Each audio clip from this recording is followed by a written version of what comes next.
intermittent de la télé.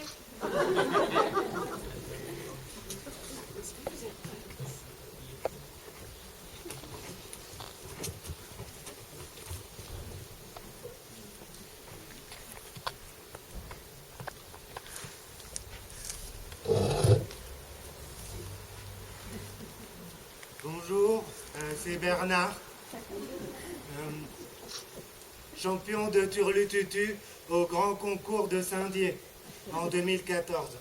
Alors tout de suite, pour démarrer, je vais vous faire un extrait de ma composition qui m'a permis de remporter le prix du jury à Remiremont.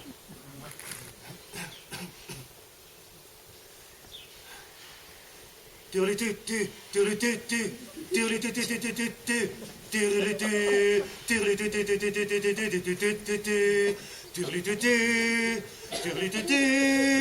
turlututu.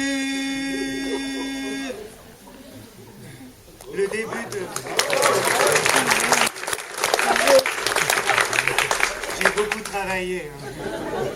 Alors, tout de suite, le début de votre programme. Turlu, turlu, tutu.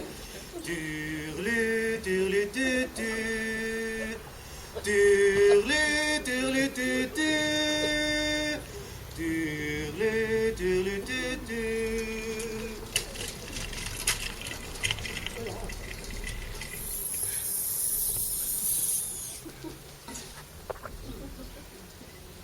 J'avais confiance en toi, Michael.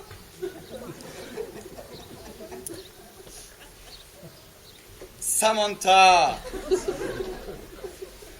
pourras-tu jamais me pardonner?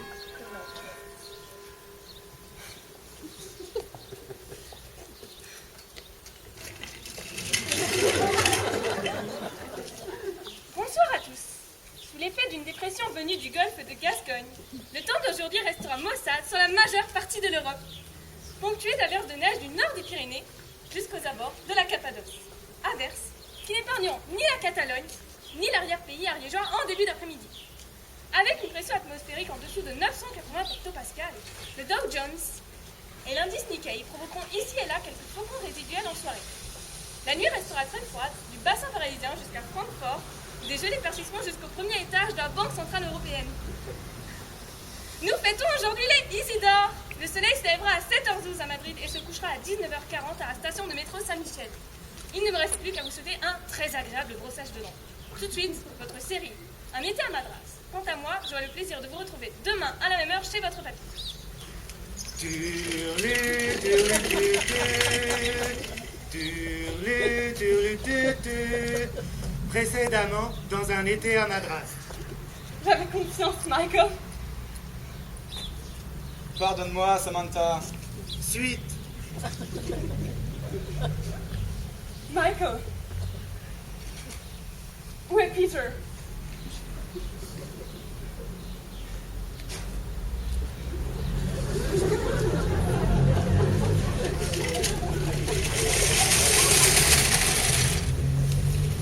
Bonjour Raphaël. Bonjour Gabriel. Alors Gabriel, qu'allez-vous proposer à nos fins de journée aujourd'hui? Une panade de Compostelle. Une panade de Compostelle, vous m'en direz tant? C'est une recette traditionnelle qui m'a été transmise par une amie de ma grand-mère et que j'ai bien entendu mise au goût du jour. Et que nous faut-il donc pour réaliser cette panade de Compostelle, Gabriel? Eh bien Raphaël, très peu de choses à vrai dire. Mais que des produits frais, bien entendu. Uniquement en provenance du petit marché de producteurs bio situé juste derrière la station Saint-Michel, comme à l'accoutumée Raphaël. Eh bien, c'est à vous, Gabriel. Il nous faut tout d'abord 12 grammes de beurre de Saint-Ulu. 12 grammes de beurre de Saint-Uluzon, c'est très précis. J'espère que vous notez attentivement. Et après cela, Gabriel? 40 grammes de poitrine fumée ariégeoise. Mais toute autre poitrine fumée est envisageable pour la panade de Compostelle, Gabriel? Sans poitrine fumée de l'Ariège, mieux vaut utiliser une saucisse. Vous venez probablement de rassurer quelques gourmets scrupuleux. Ensuite, Gabriel? Eh bien, il s'agit d'enduire la poitrine fumée ariégeoise d'une fine couche de beurre de Saint-Uluzon de la manière la plus étale. C'est probablement l'étape qui nécessite ce que l'on nomme physiquement un sacré tour de main. Ah, vous avez tout à fait raison, Raphaël. Il faut se concentrer. Si on se trompe, pouvons-nous recommencer l'opération? C'est délicat, ça demande beaucoup de précision. Alors concentrons-nous. Et une fois la poitrine fumée enduite, Gabriel, On fourre l'appareil ainsi constitué dans une demi-baguette. il nous faut donc une demi-baguette. Oui, et multigraines, 6 ou 7 graines différentes si possible, pas comme la prod qui en a mis que 4. Des soucis de budget. Bon, et si nous n'avons qu'une baguette entière, cela convient-il? Cela laisse un espoir en cas d'échec initial, Raphaël, évidemment. J'observe que vous avez presque terminé. Je ne me trompe pas, n'est-ce pas, Gabriel? Vous avez totalement raison, Raphaël, c'est terminé. Vous voulez goûter? Non, merci. Et voici donc une excellente panade de Compostelle. J'espère que vous avez eu le temps de noter tout ceci, et si tel n'est pas le cas, vous pouvez retrouver la recette du jour sur notre site rubrique Un chef à la maison. À la semaine prochaine, Gabriel. À la semaine prochaine, Raphaël.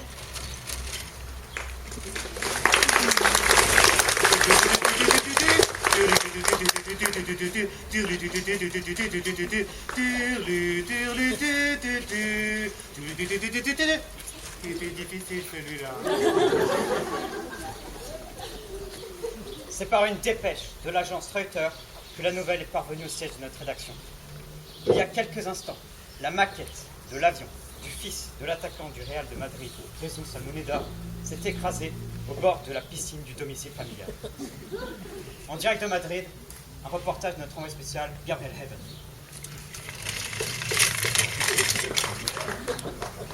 Ici à Madrid, c'est la consternation. Une ville en deuil, des drapeaux en berne, c'est toute l'Espagne qui s'interroge. Les petits suets avaient l'avion. Porca miseria. C'est pas comment c'est passé. Ma craque est tout cassé. Le drame qui s'est déroulé peu de temps avant le goûter était difficilement prévisible, affirme Raphaël Hall, directeur technique de la DGEC.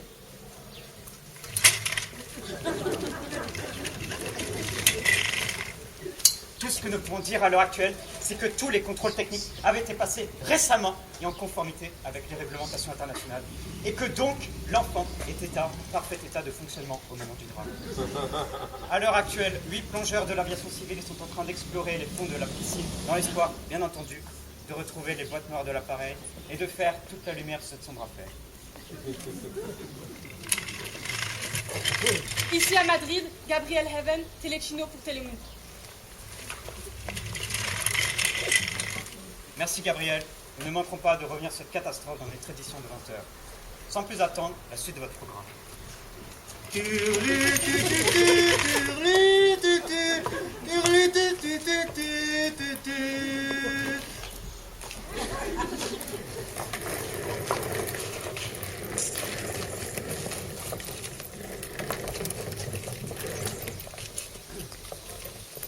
À présent, nous allons distribuer les points de croissance. Francfort, may you have your vote, please? Guten Abend, Madrid. Das ist unser Endergebnis. Elada Enasimeio. La Grèce, 1 point. Portugal, 2 pontos. Le Portugal, 2 points. Catalunya, 3 pontos. La Catalogne, 3 points. France, 5 points. La France, 5 points. Est-sur-Alzette, 9 punkten. Aix-sur-Alzette, 9 points.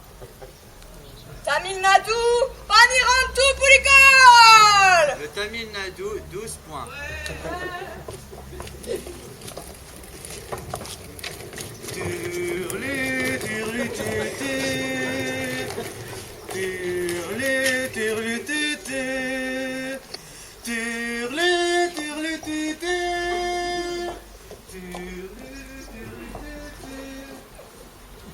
Ce soir, dans un été à Madras.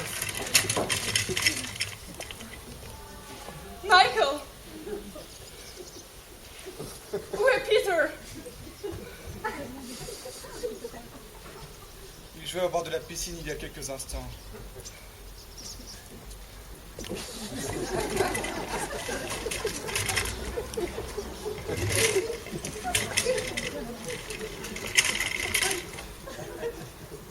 Je suis un peu embêté pour le suivant. Non, parce que c'est un turlututu qu'on fait à deux normalement, et comme je suis tout seul, est-ce que je pourrais vous demander un petit coup de main? Vous êtes d'accord? Eh ben, ça m'enlève une pépine du pied. Hein. Alors, je vais vous donner les paroles, c'est très simple, c'est turlutu. Mais attention, c'est pas turlututu, hein, c'est turlutu. On coupe. Et alors, vous allez faire le rythme. Alors, ça fait turlutu, turlutu, turlutu, turlutu, turlutu, turlutu,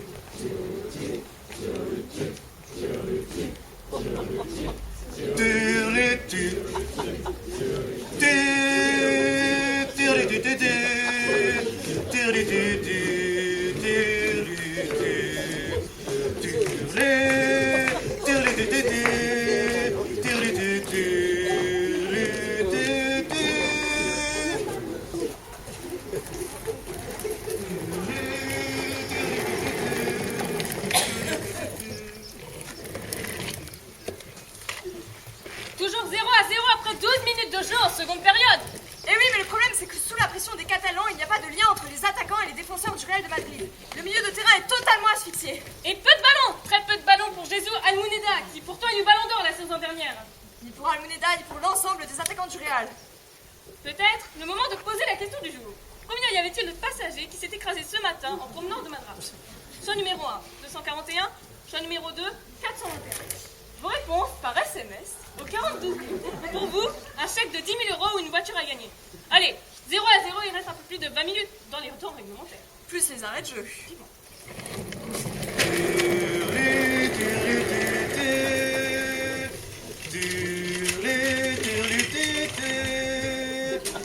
Résumé de l'épisode précédent. Où est-il? Au bord de la piscine. Suite. J'emmène Peter avec moi. Je t'aime, Samantha. C'est trop tard. À bord de l'Escurial, je trouverai peut-être le soleil. Que veux-tu dire, Samantha? Je pars pour Madrid. Michael. L'avion décolle dans 40 minutes.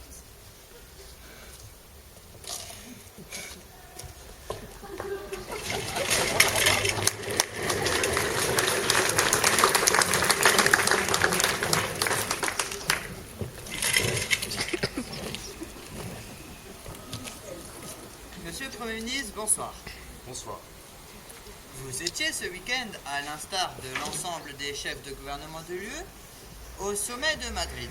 Pouvez-vous nous dire si des mesures concrètes ont été prises à l'occasion de ce sommet?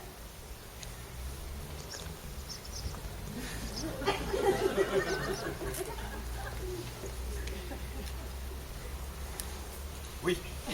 Monsieur le Premier ministre, merci.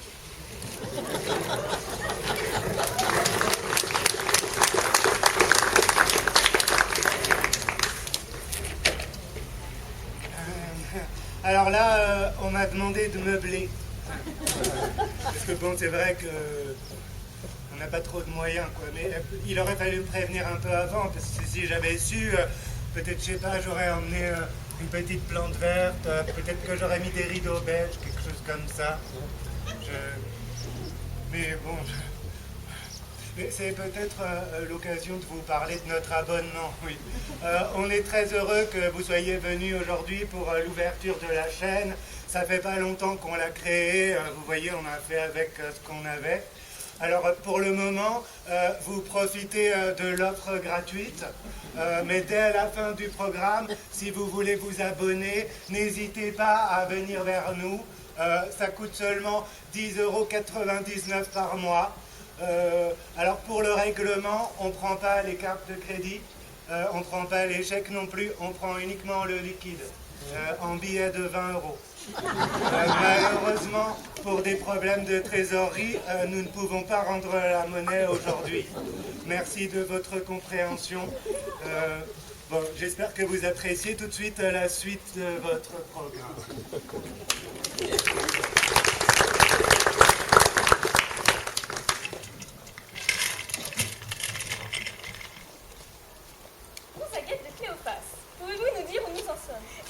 Alice. Vous pouvez voir le montant s'inscrit sur l'écran devant moi.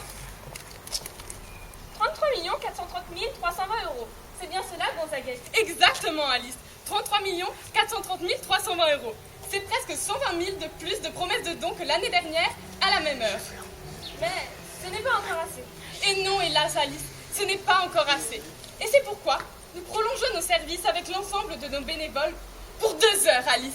2 heures de générosité, 2 heures de solidarité, 2 heures, j'ai envie de dire, de fraternité, de fraternance, de solidgénérosité. Oh, les mots me manquent pour me dire ce qui se passe ici, Alice, c'est énorme.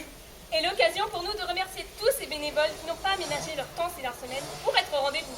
En effet, Alice, vous les entrepercevez peut-être. Ils sont là, derrière moi, devant moi, à prendre vos appels, vos dons, votre générosité. Ils sont tous là. Sénateurs, sous-secrétaires d'État, députés, tous là, dans la grande cause qui fait la fierté de notre service public. Et justement, à mes côtés, le Premier ministre de notre gouvernement. Monsieur le Premier ministre, bonsoir. Bonsoir. Alors, 33 500 000 €. C'est beaucoup, mais ce n'est pas encore assez, monsieur le Premier ministre. En effet, 33 500 000 €. 700 000 à présent. Oh, en effet, 33 millions. 33 700 000 €.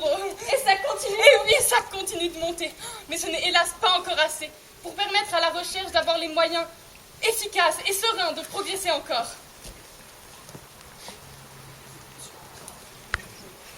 Eh bien,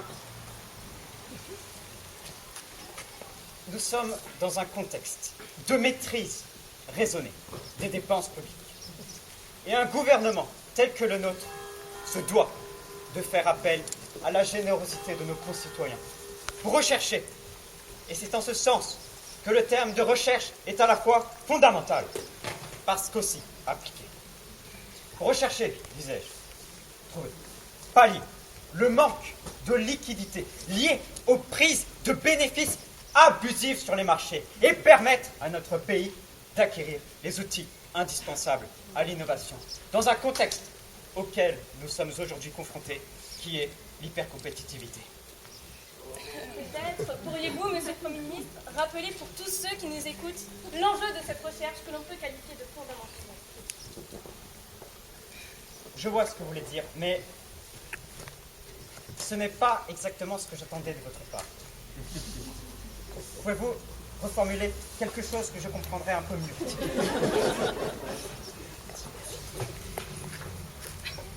Je pense que vous cherchez une volonté de clarté ainsi qu'une volonté Oui. de clartance. Voilà. Vous savez, avec l'ensemble des membres du gouvernement, nous nous sommes imposés une volonté de transparence, une volonté de clartance. On dit, monsieur le Premier ministre, que votre propre véhicule de fonction dépasserait allègrement les 40 000 km. Est-ce vrai? Oui, hélas.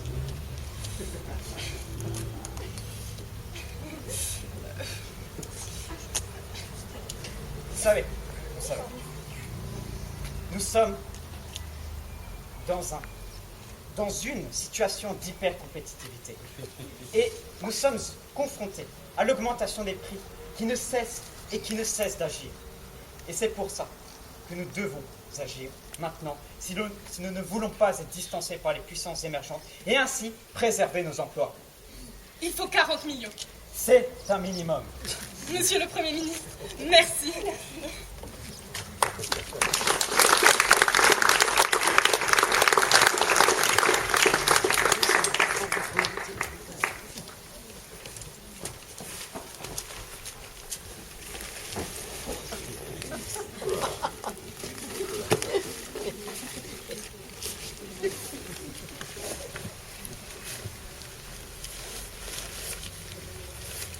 Nous sommes dans les Pyrénées, à quelques encablures des chemins qui mènent à Compostelle, sur les pentes de l'Aspin, au contact des berges escarpées de l'Adour de Payolle, une petite rivière bouillonnante, paradis des moucheurs en eau rapide. Et c'est Thomas qui a eu la gentillesse de nous mener jusqu'ici, un endroit sauvage et préservé que nous tiendrons bien entendu secret. Alors Thomas, que pêche-t-on par ici? La truite, pardi. À la mouche? À mouche sèche, oui. Et qu'avez-vous comme matériel Thomas pour pêcher la truite à la mouche sèche? Un 3 brins de 7 pieds et 21 mètres sur moulinet. Et des mouches sèches. C'est un matériel visiblement très performant. C'est le pêcheur qui doit être performant, pas le matériel. C'est-à-dire? Faut avoir l'œil et la main. Et oui, lecture, approche du courant, précision du lancer, tout cela compte. Non, il faut surtout faire attention. À ne pas faire de bruit? Non, à ce qui se passe là-haut. Des gypaètes barbus ou quelques vautours pernoctaires de la sorte, sans doute. Non, des avions. Des avions?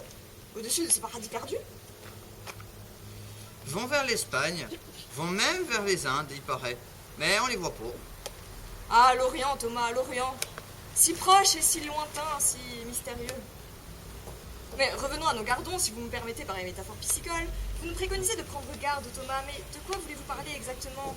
Sans doute à ne pas endommager le matériel. Crains rien, c'est du solide. Alors à tomber dans l'eau, loin de tout équipement hospitalier et de risquer une plaie ouverte en heurtant quelques roches acérées. Pas grave non plus, avec un hameçon de vin et du fil à goujon, on peut recoudre sans problème. Rudesse et vigueur qui font le charme de nos ruralités, n'est-ce pas? De grâce, Thomas, ne nous laissez plus dans l'ignorance. À quoi faut-il faire attention? À ce qui tombe de là-haut. Il est vrai que les averses sont fréquentes. Drôle d'averse. Et particulièrement violentes en cette saison, j'imagine. Une bonne caisse.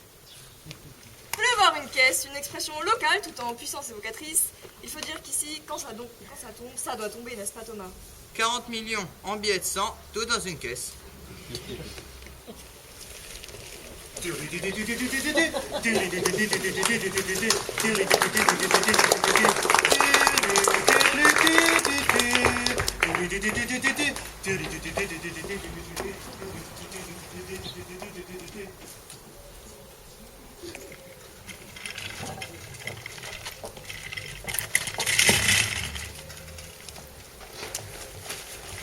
Excusez-moi, je suis un peu en retard.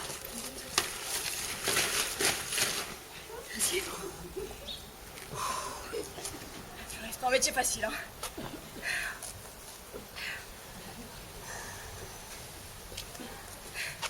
Expulsé il y a près de 7 mois pour cause d'impayés, le couple n'a pas survécu à la vague de froid qui s'est abattue sur le pays et ce sont 2 corps inanimés qui ont été trouvés par des passants à quelques encablures de la station Saint-Michel. Des amis, des voisins témoignent. Comprends pas, on est sous le choc. On les connaissait pas personnellement et on savait que c'était difficile pour eux. Hein, mais Tom, le poste! Vous les connaissiez personnellement? On se croisait de temps en temps. Tom, le poste! Mais qu'est-ce qu'ils font?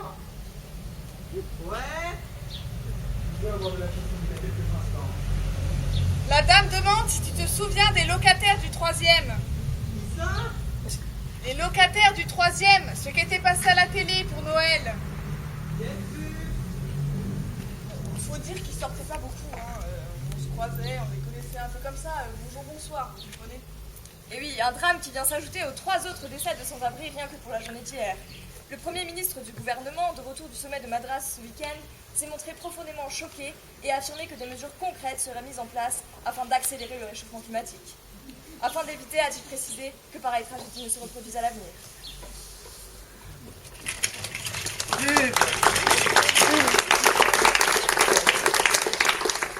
Donc voilà, c'est le moment de vendre des trucs.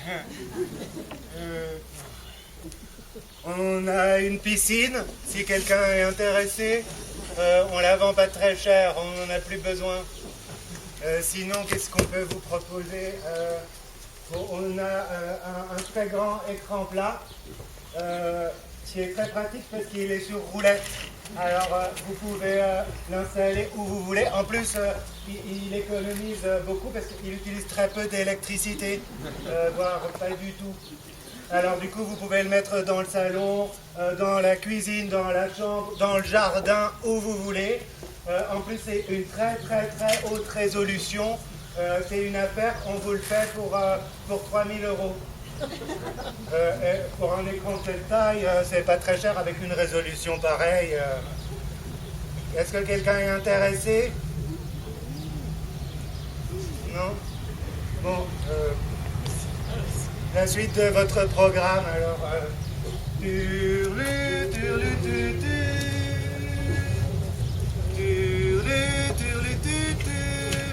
Résumé de l'épisode précédent. C'est... suite. Où est Peter? Il jouait au bord de la piscine il y a quelques instants.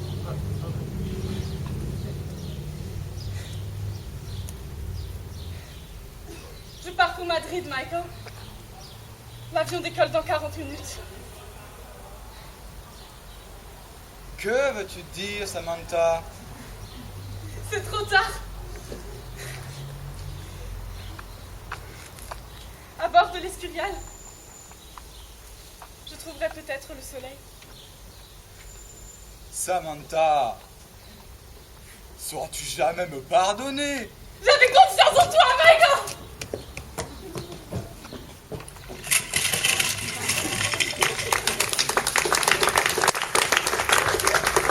J'ai hâte de savoir la suite. Hein. Alors, turlutu, turlutu, turlutu, turlutu, turlutu,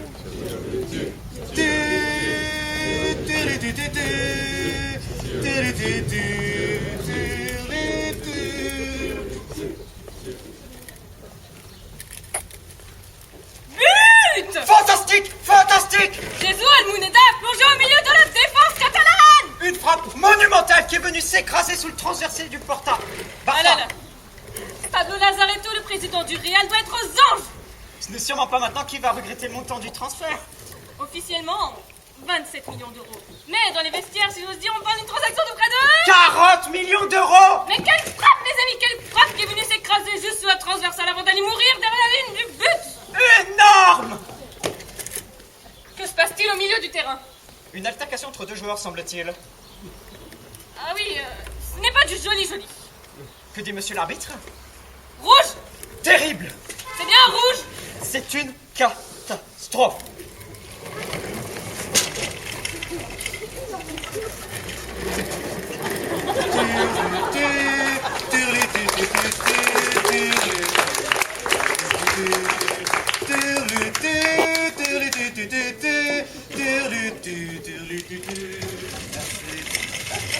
Bonjour. Je vous présente nos deux candidats, John et Brenda. Tous les deux retraités, n'est-ce pas? Oh là. On va commencer? Êtes-vous prêts? Ouais. Alors, une question bleue pour commencer. Top! Qui a marqué le but victorieux des Madrilènes lors de la finale de la Copa del Rey la saison dernière?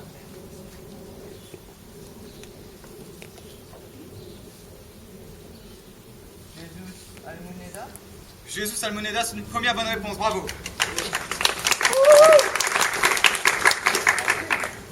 Alors, question jaune à présent. Êtes-vous prête? Je suis prête.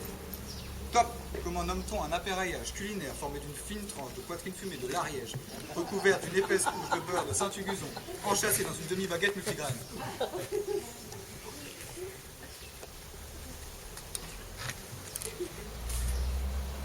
Une panade de Compostelle? Une panade de Compostelle, c'est encore une bonne réponse. Bravo. Alors, le couple de ce soir flotte sur un nuage et les gains s'envolent. Hein. Ils s'envolent. Alors, question rouge à présent. On joue pour 40 000 euros. Êtes-vous prêts? Nous sommes prêts. Top. Comment se nomme le cours d'eau qui, descendant des pentes de l'Aspin dans le massif pyrénéen, est aussi considéré par les puristes comme la Mecque de la pêche à la mouche sèche? Prenez votre temps, hein, c'est une question rouge. Hein.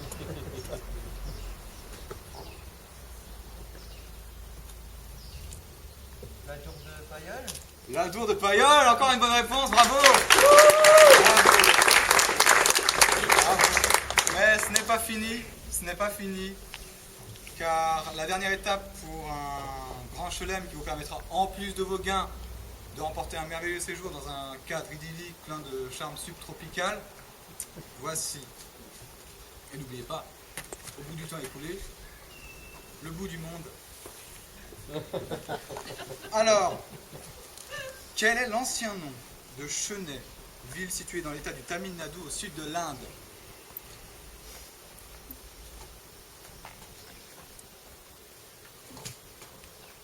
Madras?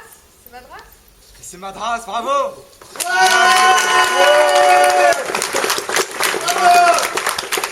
Bravo à vous! Bravo, et vous connaissez les règles du jeu. La réponse à la dernière question indique également la destination des vainqueurs. Pour vous, aller-retour en classe affaires dans un somptueux hôtel 4 étoiles avec tennis et piscine. Le tout étant compris pour la chaîne Télémundi. Alors, ce voyage inclut tous les ascendants et descendants des vainqueurs. Alors, qui donc allez-vous pouvoir emmener avec vous dans les confins des Indes méridionales? Notre fils. Votre fils? Oui, juste notre fils. Ben, peut-on avoir le nom de l'heureux bambin? Pierrick. Pierrick. Bien. Alors, Pierrick, tu peux être fier de tes parents et tu pars avec eux pour les Indes mystérieuses. Alors, tu peux être vraiment fier. C'est du rêve, c'est de la réalité parce que c'est de la réalité et c'est du rêve. C'est Télémundi. Merci de nous avoir suivis.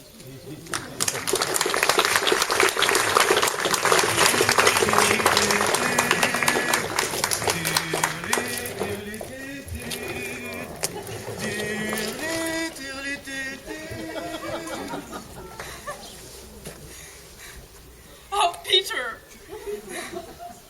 Comment ton père a-t-il pu me faire ça? Allô? Oh, Michael! Oh, tu m'attends? Michael! Je t'aime! Michael!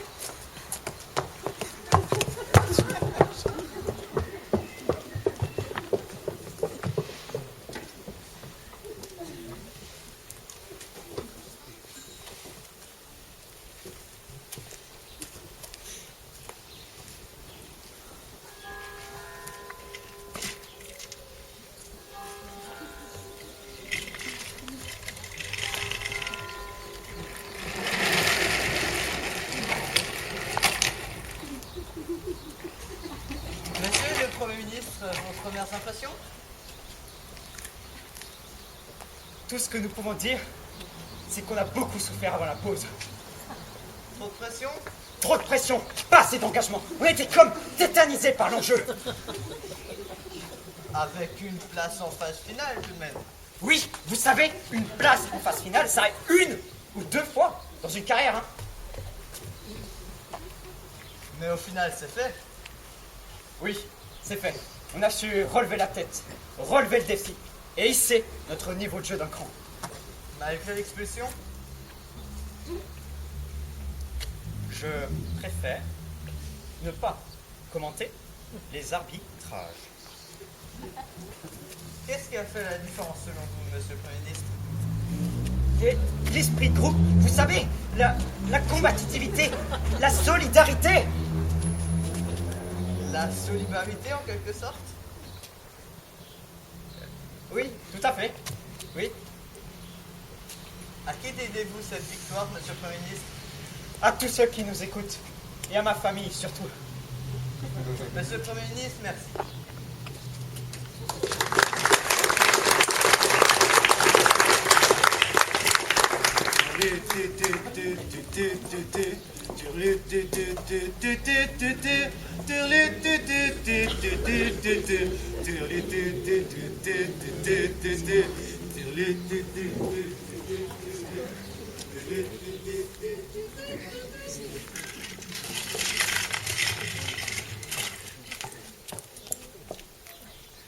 Voyelle.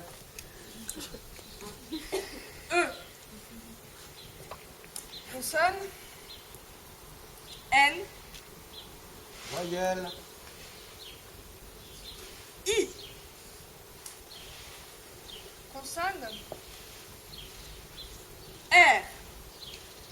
Voyelle. E. Consonne.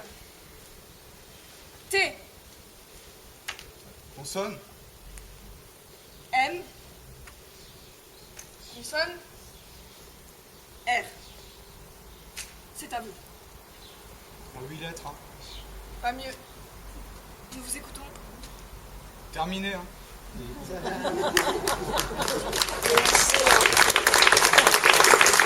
Alors là, normalement, il y a un noir. Alors bon, comment... Est-ce que vous pouvez fermer les yeux?